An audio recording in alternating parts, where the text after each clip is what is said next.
জমিনটা পুড়ে তামা হয়ে যাবে, মানুষগুলো ইয়ানাফসি করতে থাকবে।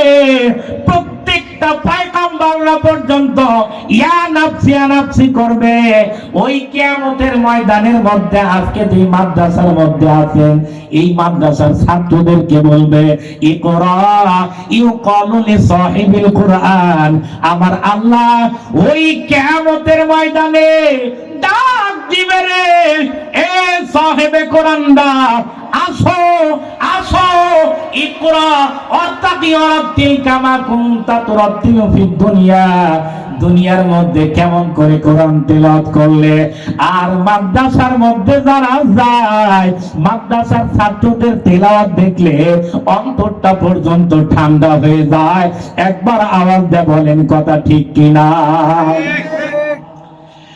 আল্লাহর বান্দারা, এরপরে দুনিয়ার মধ্যে একজন কোরআনের হাফেজ, একজন আলেম যেমন করে কোরআন তেলাওয়াত করেছে, আল্লাহর কাছে ওইভাবেই কোরআন তেলাওয়াত করবে।